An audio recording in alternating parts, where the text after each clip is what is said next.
नमस्ते all of you. ये second part है चैप्टर 6 का। पार्ट फर्स्ट इसका ज़रूर देखना क्योंकि इसमें आज हम करेंगे प्रॉपर्टीज़ ऑफ स्क्वायर नंबर। तो पहले आपको ये पता होना चाहिए कि स्क्वायर नंबर्स क्या होते हैं। Okay, so please watch that. Now see properties of square numbers. So you can see a table here. This is the table where I have written the square of 1 is 1, square of 2 is 4, right? Square of 3 is 9. तो ऐसे करके मैंने 1 to 20 square numbers लिखे हुए हैं और ये book में भी गिवन है, आप वहाँ देख सकते हैं। तो देखिए इसमें आप क्या ऑब्जर्व कर सकते हैं। अगर मैंने स्क्वायर 1 to 10 मैं ऑब्जर्व कर रही हूँ कि द नंबर्स आर 1 4 9। मैं यहाँ पे लिख सकती हूँ 1 4 9। आई am writing the unit digit, ठीक है। तो मैं यहाँ पे हम कुछ ऑब्जर्वेशन करेंगे कि एक्चुअली इसमें प्रॉपर्टीज इसकी क्या होती है स्क्वायर नंबर्स की।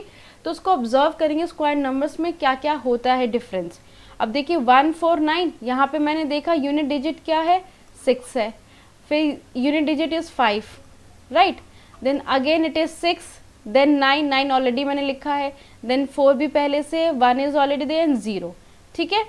सो I can say that if we are doing the square of any number, so we are getting the unit digit like this 0 1 4 9 6 5। और कौन से डिजिट्स इसमें नहीं है 2 3 7 एंड 8, ठीक है। अब देखिए 11 to 20 में क्या यहाँ पे आपको 2 3 7 8 दिखा? नहीं दिखेगा क्योंकि ऑब्वियसली ऑलरेडी हमने 1 to 10 सारे डिजिट्स का देख लिया यूनिट डिजिट क्या होगा, ठीक है।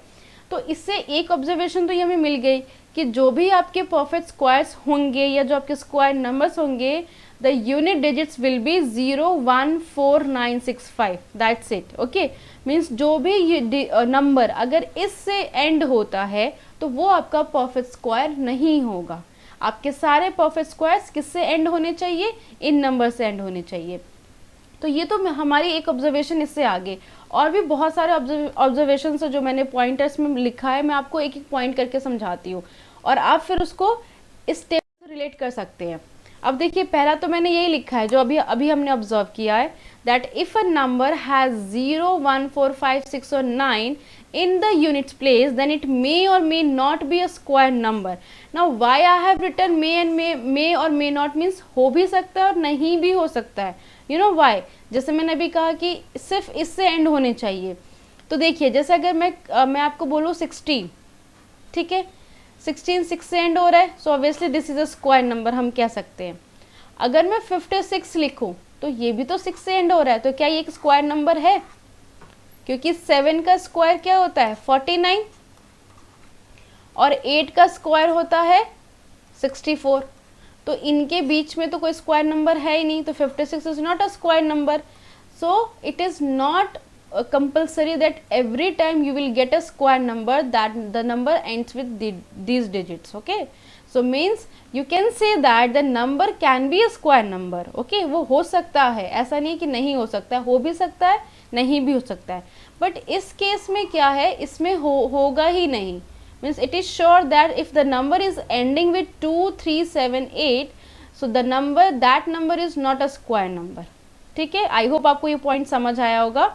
मेरा यही कहने का मतलब है कि ये ऐसे जो जिससे एंड होते हैं उससे वो स्क्वायर नंबर हो भी सकता है नहीं भी हो सकता है। 0 1 4 5 6 और 9 अगर 2 3 7 8 है तो वो स्क्वायर नंबर नहीं होगा, ठीक है, ये फॉर श्योर है। Now let's see the other points. So the other point is if a number has 1 और 9 in units place then it's a square ends in 1। Now इसका मतलब क्या है? इसका मतलब ये है कि अगर मैं 1 का स्क्वायर करती हूँ so I will get 1। If I doing the square of 9 so still I will get 81 which means I have taking 1 in its units place. मतलब ऑलरेडी वहाँ पे 1 है यूनिट प्लेस पे। तो जब कभी भी अगर आप 1 और 9 का स्क्वायर करते हो, अगर मैं 19 का करूँ तो 19 का स्क्वायर होता है 841, तो 1 आया मीन्स अगर 9 आपके 1 और 9 यूनिट प्लेस पे है तो उसका स्क्वायर जो होगा तो उसका स्क्वायर किससे एंड करेगा 1 से करेगा, ठीक है। तो ये प्रूफ कर दिया हमने। Let's see the third one. If a square number ends in 6, अगर 6 से एंड करता है तो क्या होता है? तो वो हमेशा या तो 4 से एंड करेगा या 6 से एंड करेगा, जो उसका यूनिट प्लेस होगा तो उसका जो स्क्वायर होगा वो हमेशा किससे एंड करेगा, 6 से। जैसे मैं बोलूँ आपको write the square of 4, so the answer is 16। देखो 6 से एंड कर रहा है। If you are writing the square of 6, so you will get 36, 6 in the place. If you are writing the square of 14, so you will get 196. देखो 6 and कर रहा है, तो इसका मतलब ये है कि कोई भी नंबर जिसके यूनिट प्लेस पे 4 और 6 है तो उसका स्क्वायर भी क्या होगा, 6 से ही एंड करेगा। ठीक है, तो इससे आपको ये इसलिए बताया जा रहा है कि इससे आपको, जैसे सपोज करो बहुत बड़ा सा नंबर है 4096 सपोज करिए, अब देखो 6 से एंड हो रहा है, यानी कि आपकी पॉसिबिलिटी क्या है, या तो ये 6 वाले होंगे या तो 4 और 6 वाला कोई नंबर होगा, 24, 46, 44 कुछ ऐसा होगा। तो एक आपको आइडिया मिल गया। नहीं तो आपको क्या करना पड़ेगा, 3, 5, 7 ऐसे करके जो नंबर्स है उससे चेक करने की कोई ज़रूरत ही नहीं है। तो यूनिट डिजिट इसलिए बहुत ही मायना करता है कि आपको आइडिया मिलता है कि ये किसका स्क्वायर हो सकता है। ओके, आई होप आपको ये पॉइंट समझ आ रहे हैं। अब देखिए इसका फोर्थ पॉइंट क्या है, square numbers can only have even number of zeros at the end. Now let's take example. देखिए if I am writing the square of 10, ठीक है, so you will get 100। If I am writing the square of 100, so you will get how many zeros, 4 zeros. तो इसका मतलब ये कि even number of zeros होने चाहिए। तो देखो इवन नंबर ऑफ जीरोस है, यहाँ पे भी 2 है, यहाँ पे 4 है। अगर मैं लिखूँ 1000, तो 1000 तो कोई स्क्वायर नंबर है ही नहीं। ठीक है, ये परफेक्ट स्क्वायर नंबर नहीं है। आप कैसे इसका स्क्वायर नंबर उसको बता सकते हो, कोई ऐसा नंबर है ही नहीं जो सेम नंबर मल्टीप्लाई होके 1000 फॉर्म हो जाए। ठीक है, तो ये इसका मतलब ये भी सही है कि if we are writing the square numbers with zeros, so there should be even number of zeros at the end. ठीक है, अगर मैं आपको बोलूँ 900, so 900 is a square number because we have even zeros and we know the 9 is a square of 3. ठीक है, तो हम ऐसा कर सकते हैं। so this is the square of 30 ना, so we can write that 900 is a square of 30. Now let's see the next point. Square of even numbers are even, which means if you are writing 4, square of 4 is what, 16. And if you are doing the square of 5, which is 25, so we can see that 16 is an even number and 25 is an odd number. So this is also true that if you are doing the square of even numbers, then you will get even number, and if you are doing the square of odd number, so you will get the odd number. Let the square of 3, so you will get 9, and if you are writing the square of 6, so you will get 36. So I hope आपको ये properties समझ आ रही होंगी। देखिए इसके बाद क्या करना है हमें।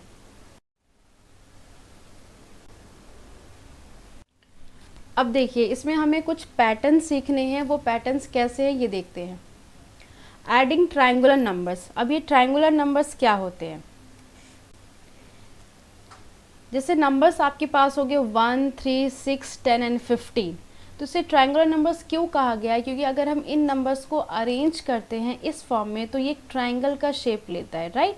सो इसलिए इसे ट्रायंगुलर नंबर्स कहते हैं। अब देखिए इस नंबर से क्या पैटर्न फॉर्म होता है वो मैं आपको बताती हूँ। आप देख सकते हो ट्रायंगुलर फॉर्म हो रहा है इन नंबर से, that's why we are saying that this number as triangular numbers. ठीक है, सो इससे हमें क्या मिलेगा, if we combine 2 consecutive triangular numbers we get a square number.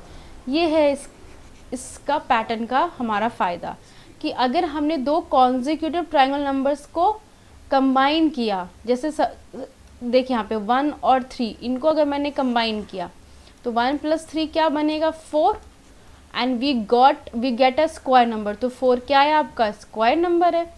ऐसे करके अगर मैंने 3 और 6 को कंबाइन किया, मीन्स कॉन्जिक्यूटिव नंबर्स लेने, कॉन्टिन्यूस नंबर्स लेने, ऐसा नहीं आप 1 और 6 को ले लेंगे। 1 3 हो गया, 3 6 हो गया, 3 6 को प्लस करने पे क्या मिलेगा, 9, and 9 is a square number. इसी तरीके से अगर 10 और 15 को ऐड किया, you will gate 25 and which is a square of 5। Okay, तो देखिए यहाँ पे यही मैंने पिक्चर में बताया है। अगर आप ऐसे कंबाइन करते हैं तो आपको एक स्क्वायर नंबर मिलता है, ऐसे कॉन्जिक्यूटिव ट्रायंगुलर नंबर्स को कंबाइन करने पे। तो बस एक छोटा सा पैटर्न था, इसको समझना था कि किस तरीके से हम पैटर्न्स को ऑब्जर्व करके और उसको फाइंड कर सकते हैं।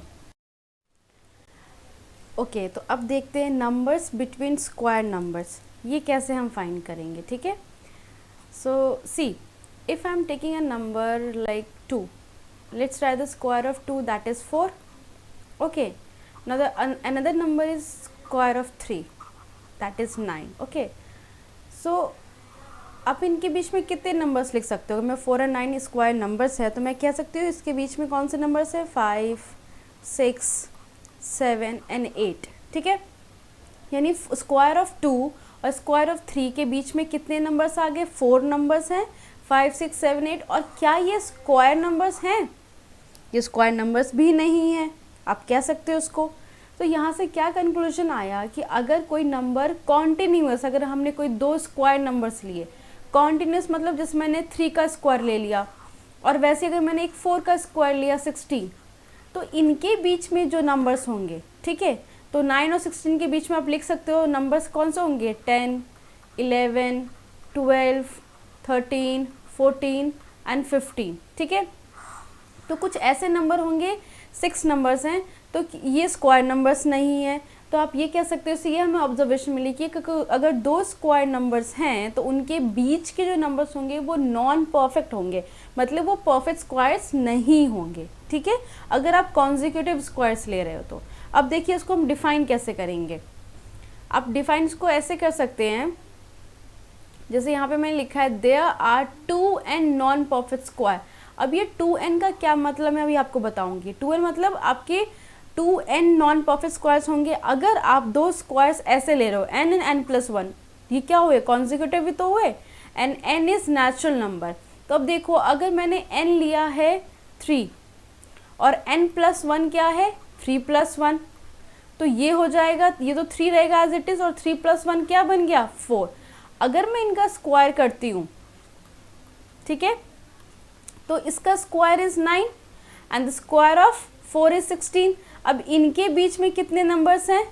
11, 10 से स्टार्ट करते हैं, 10, 11, 12, 13, 14 एंड 15, ठीक है। यानी कि 6 नंबर्स हैं जो इनके बीच में हैं, ओके। और अगर जैसे ये तो चलो छोटे नंबर्स थे, मैं आपको बोल दूँ 25 का स्क्वायर और 26 का स्क्वायर, इनके बीच के नंबर्स बताओ, तो आप क्या पहले इसका स्क्वायर लिखोगे, फिर आप नंबर्स काउंट करोगे? तो इससे बेटर वे क्या है, आप बहुत ही ईजी तरीके से इसको फाइंड कर सकते हो। एक फॉर्मूला यहाँ पे दिया गया है 2n करके। अब ये देखो आपका n क्या है यहाँ पे? n इज योर 3 ना, जिसको मैंने एज्यूम किया था। यहाँ पे देखो n हमने क्या एज्यूम किया था? 3।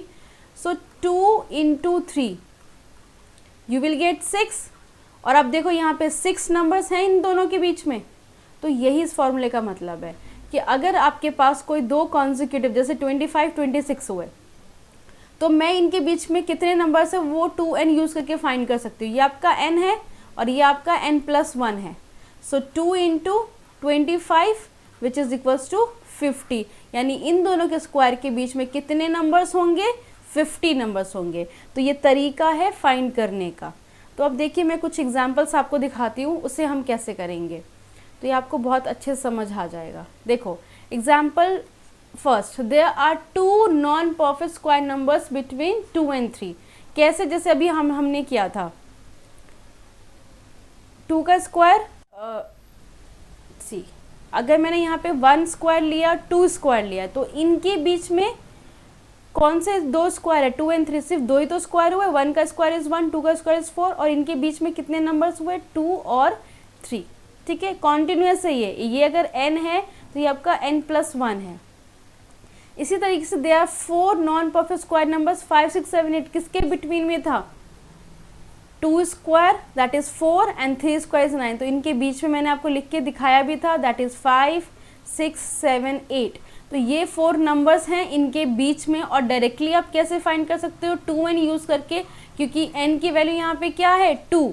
सो 2 × 2 is 4 and see there are 4 numbers between these 2 perfect squares, ठीक है। तो ये परफेक्ट स्क्वायर्स के बीच में 4 नॉन परफेक्ट नंबर्स है, मतलब ये स्क्वायर नहीं है, ये परफेक्ट स्क्वायर्स नहीं है, ठीक है।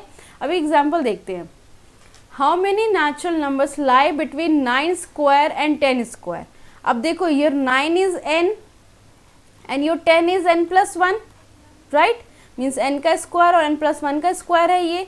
सो the formula for this is 2n, इनके बीच में फाइंड करने का। तो what we will do, we will multiply 2 by 9 because your 9 is n, so you will get 18। यानी कि आप डायरेक्टली लिख सकते हो कि there are 18 natural numbers between square of 9 and square of 10। Okay, बहुत ईजी है ये। आप ये किसी भी नंबर के लिए, अगर मैंने आपसे पूछा 11 स्क्वायर एंड 12 स्क्वायर, इसके बीच में कितने नंबर्स होंगे non perfect. So 2 into your n is 11, so 11, so you will gate 22। Okay, so I hope आपको ये नंबर्स बिटवीन स्क्वायर नंबर वाला टॉपिक समझ आया होगा। इसको दोबारा देखिएगा अगर एक बार में नहीं समझ आया होगा, ये क्वेश्चन भी एग्जाम में ज़रूर आता है। Okay, so thank you all of you.